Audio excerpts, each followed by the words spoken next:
நீங்கள் இண்டிகேட்டரை வச்சுக்கொண்டு ட்ரேடிங்கில் லட்சக்கணக்காக சம்பாதிக்கணும்னு நினைக்கிங்களா? அப்போ இந்த வீடியோ உங்களுக்கு தான். ட்ரேடிங்கில் இண்டிகேட்டரை வச்சுக்கொண்டு சம்பாதிக்கிறதுக்கு முன்னுக்கு இண்டிகேட்டர் எப்படி ஒர்க் பண்ணுது, இண்டிகேட்டர்ண்டா என்ன அப்படின்றது நமக்கு தெரியணும். இப்போ பார்த்தீங்கன்னா 2 வகைப்பட்ட இண்டிகேட்டர்ஸ் இருக்கு.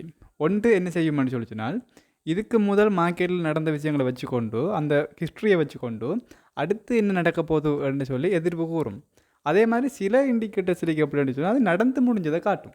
சரியா? இப்போ நீங்கள் பையோ செல்லோ பண்ண போகிறீங்க என்றால் சில இண்டிகேட்டர் நீங்கள் பார்த்துருப்பீங்க, இந்த இடத்துல பை காட்டும், இந்த இடத்துல செல் காட்டும். அதெல்லாம் நடந்து முடிஞ்சதுக்கு பிறகு காட்டுகிற பையும் செல்லும். சரியா? அந்த மாதிரியான இண்டிகேட்டர்ஸ் நமக்கு எப்போயுமே உதவாது.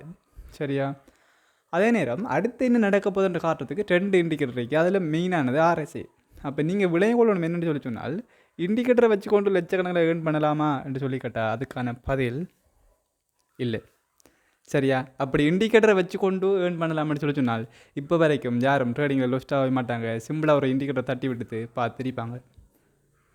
அப்போ இந்த இண்டிகேட்டர் உதவாதா, நமக்கு அது பிரயோஜனமே இல்லையான்னு சொல்லி கேட்டால் அதுலேயும் பிரயோஜனம் இல்லை. எப்படின்னா இண்டிகேட்டர் நம்ம பயன்படுத்தணும், அது நம்ம பையோ செல்லோ பண்ணுற நேரம் அது ஜஸ்ட் ஒரு கன்ஃபர்மேஷனாக தான் பயன்படுத்தணுமே தவிர நம்ம பையோ செல்லோ எடுக்கிறதுக்கான அது சிக்னல் அது கிடையாது.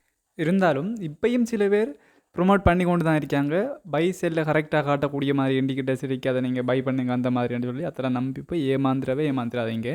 நீங்கள் இண்டிகேட்டரை யூஸ் பண்ணுறது முன்னுக்கு அது சம்மந்தமாக தெரிஞ்சாங்களோட கொஞ்சம் படித்து லேர்ன் பண்ணி எல்லாமே கிளியர்ன்றதுக்கு அப்புறமா அந்த மாதிரியான இண்டிகேட்டரை நீங்கள் யூஸ் பண்ணி கொள்ளுங்க. தவிர நீங்கள் இண்டிகேட்டரை பிளைண்டாக நம்பி போவீங்களா இருந்தால் நாளைக்கு நீங்கள் லொஸ்ட் ஆகி தான் நிற்பீங்க. ஸோ கேர்ஃபுல்லாக அதை யூஸ் பண்ணி கொள்ளுங்க.